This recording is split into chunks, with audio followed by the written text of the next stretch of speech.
tout ce qu'ils n'ont pas eu, en fait, il faut le rattraper immédiatement, en fait. Il demande à être coucouné, à être porté, plus qu'effectivement qu'à la normale, quoi. Bon, le fait qu'il ait 14 ans, bon, c'est vrai que des fois on se demande s'il n'a pas 12 ans. Mais c'est vrai que, bon, on l'a lu aussi, c'est typique à des enfants adoptés. Comme ils ont eu un manque de câlins, affectifs et autres, donc ils le recherchent, donc ils régressent un petit peu justement pour pouvoir grandir, repartir de bon pied complètement. Il est difficile à un père déjà de se mettre en relation avec un jeune enfant, avec un grand enfant, c'est encore plus difficile. Et j'allais dire qu'il se heurte au même problème que la mère, c'est que souvent, pour un grand enfant, les parents n'ayant jamais eu d'enfant, ses parents n'ayant jamais eu d'enfant, ils ne savent pas très bien quels sont les besoins de cet enfant, ni comment y répondre, surtout si cet enfant a des conduites qui les surprennent. En l'occurrence, que ça soit Juan Pablo ou Santiago, eh bien, même encore aujourd'hui, ils aiment bien être portés. Par exemple, le soir, les monter à la chambre se coucher, voire des fois les matins en se levant. Pas plus tard qu'hier, Santiago, il a eu envie de finir son repas, il a eu envie que je lui donne la fin de son repas. Il a fallu que je prenne la fourchette et que je finisse de lui donner son repas comme j'aurais pu le donner à un enfant qui a 6 mois, quoi. Les enfants plus grands, il faut les traiter de manière plus jeune, mais ils ont des histoires avant, ils sont dans un autre âge développemental. Comment leur témoigner de cette présence physique? Moi, je dis toujours, pensez à la métaphore en Occident, c'est assez facile, et en France, le petit prince et le renard. Et en général, tous les parents font un grand sourire. Et rappelez-vous ce que dit le renard. Rapproche-toi, tous les jours, un peu plus. Reviens tous les jours à la même heure. Sois toujours là, de plus en plus. Donne-moi la preuve que je suis là.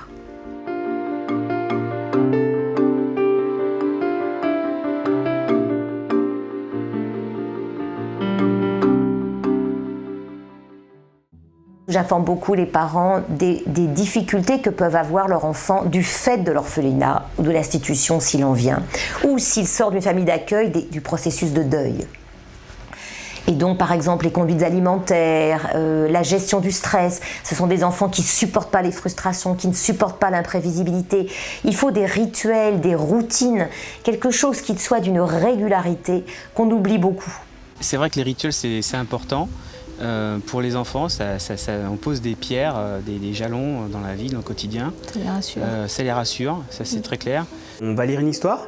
Oui. Il faut choisir un livre. Il y en a un qui peut être sympa. La ligne. La lune, c'est quoi la lune ? C'est oui. Maman. Celui-là, là ? Oui. Le voleur de lune. On passe du temps avec l'enfant, on parle avec, on prend du temps, on revient sur la journée. Et on pense toujours le rituel par rapport au coucher parce que c'est le moment où on se sépare. Et c'est la nuit, donc il peut y avoir des inquiétudes, des angoisses. Les professionnels donnent toujours un exemple typique, c'est de dire vous venez d'arriver chez les guerriers Maasai, dont vous ne connaissez pas la langue, qui vous demandent de vous déshabiller, de vous habiller avec le pagne et qui vous proposent un bol de chenilles pour vous témoigner de la qualité de l'accueil qu'ils ont envie de vous donner et du plaisir qu'ils ont à vous recevoir. Dans quel état vous sentez-vous? En général, les parents à ce moment-là comprennent. Il y a quand même eu un choc, on va dire, culturel. L'alimentation, au départ, c'était difficile parce qu'effectivement, ça les a changés un petit peu, notamment les goûts, les choses comme ça ne sont pas les mêmes.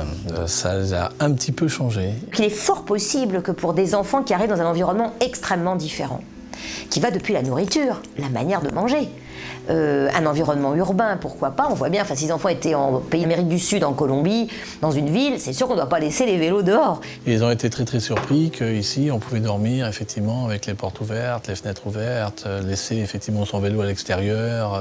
Dans leur chambre, il n'y a pas de volet, ils se protégeaient en mettant tout un tas d'objets devant la fenêtre de façon à l'occulter au maximum. Ils exportent dans leur environnement à peu près ce qu'ils feraient comme d'habitude. Il y a des dangers, ils les connaissent. Dès que l'enfant est grand, à partir de 5 ans, l'environnement pour lui, le plus important, c'est pas que la maison maintenant. Il sait ce que c'est que l'environnement social et l'environnement extérieur. L'enfant veut la routine. Ils ont une vie normale, équilibrée, tempérée par 3 repas par jour, 1 heure d'école, des choses qui soient bien structurées, et ils voient très très vite effectivement les avantages qu'ils peuvent en tirer. L'interdit est obligatoire dans l'éducation d'un enfant. C'est des barrières. L'absence de barrières, c'est extrêmement angoissant pour un enfant. Donc des barrières sont indispensables. Je ne dis pas qu'il faut que ces enfants puissent faire tout ce qu'ils veulent. Bien au contraire. Je conseille que ces barrières soient des barrières non violentes. Eux, de par leur passé et de par le temps où effectivement ils n'avaient pas en fait de structure organisée autour d'eux, ils ont besoin de ça pour se sécuriser dans la vie en fait. Il faut de la souplesse dans l'autorité en fait.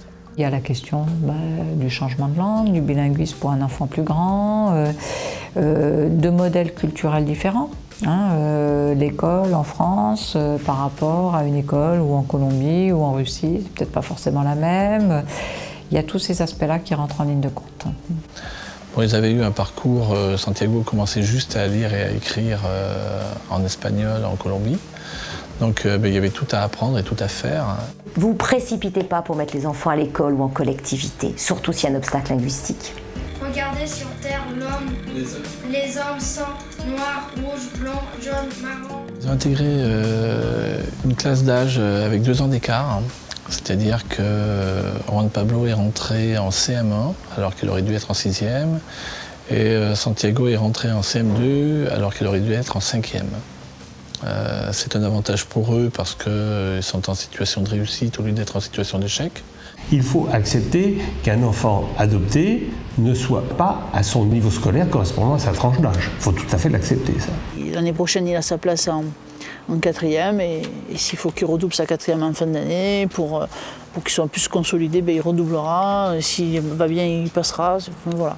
Il avait du mal à rester concentré en classe. Donc on l'a laissé un peu tranquille sa dernière année de maternelle, de grande section. Il commençait déjà à parler quelques mots en français.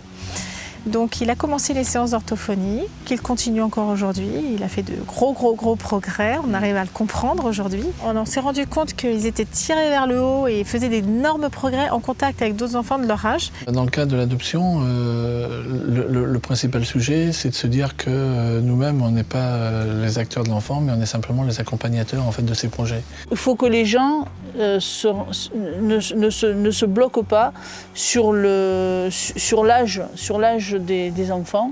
J'ai adopté 2 grands et moi j'ai le sentiment que le temps importe peu parce que j'ai l'impression qu'ils sont là depuis qu'ils sont complètement bébés, quoi.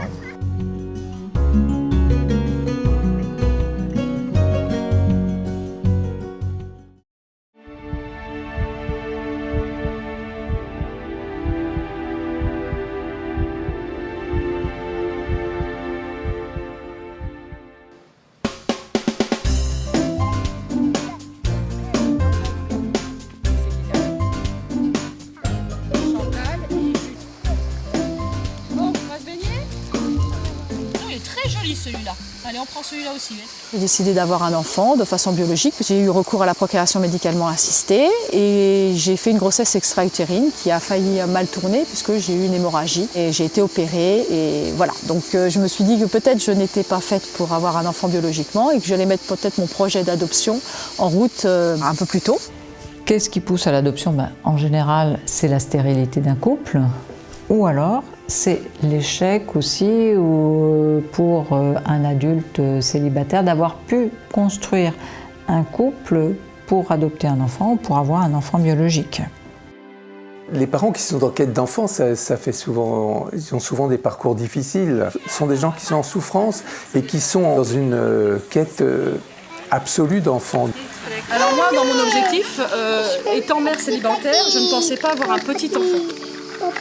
Donc j'avais demandé un agrément de 0,6 ans.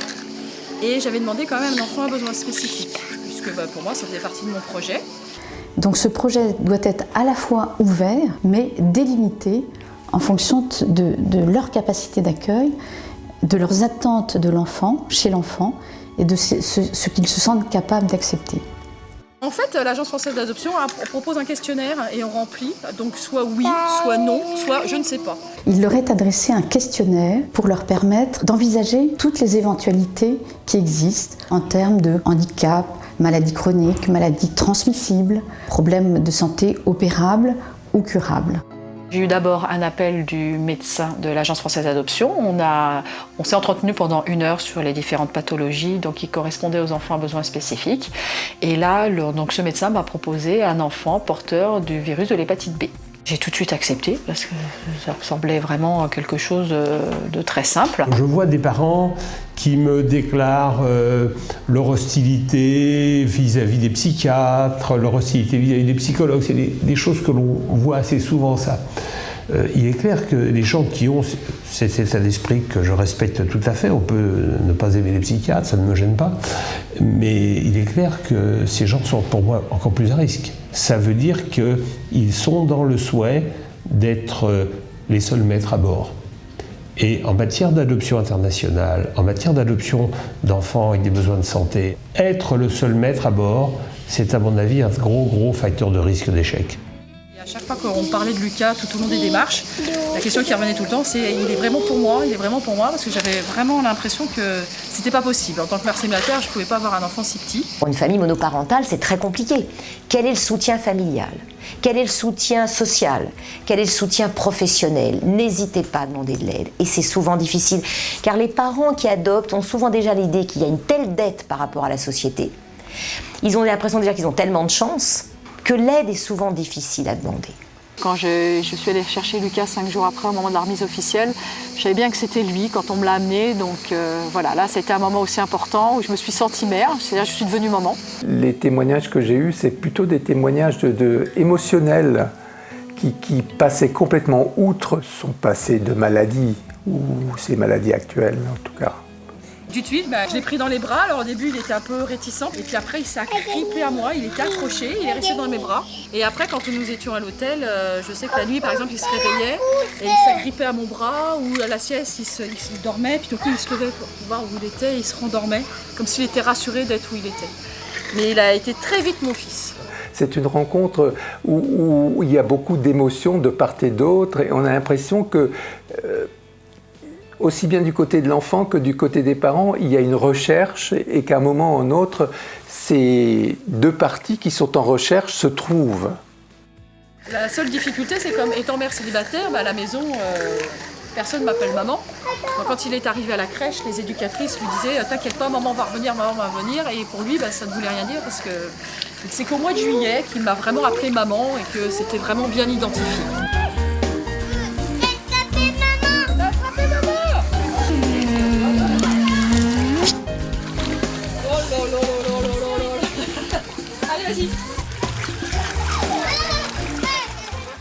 Il existe un réseau de consultations, aussi bien les consultations pédiatriques que psy, soit avant l'adoption, pour faire un travail sur soi-même ou pour réfléchir à ce qui est inscrit dans le dossier de l'enfant, et également un bilan d'arrivée qui doit être systématique avec un pédiatre et également avec un psy. J'ai eu le bilan de santé de Lucas avant de partir au Vietnam. La femme avait quand même bien prévenu que c'était un bilan de santé qu'il fallait de toute manière refaire. L'hépatite B n'est pas une maladie qui se soigne, mais par contre, on peut vivre avec sans qu'il y ait de conséquences. Donc le professeur que j'ai rencontré au Kremlin Bicêtre m'a expliqué qu'il y avait 95% de chances qu'il ne se passe rien. Voilà, mais que les 5% étaient présents et qu'il fallait donc être vigilant. Et en général, quand ils reviennent d'un pays du pays où l'enfant a été adopté, ils sont en quête de sa bonne santé. Ils ont besoin de se rassurer énormément en ce qui concerne le bilan biologique, en tout cas. En fait, pour résumer, je crois que quand on se lance dans un projet d'adoption, il faut y croire. Et quand on y croit et qu'on met toutes les chances de son côté, il n'y a aucune raison qu'il n'aboutisse pas. Mais pour cela, il faut connaître quand même les conditions d'adoption internationale. À partir du moment où on se cale sur les conditions d'adoption, c'est sûr que c'est un combat. Il faut y croire jusqu'au bout, il ne faut pas lâcher.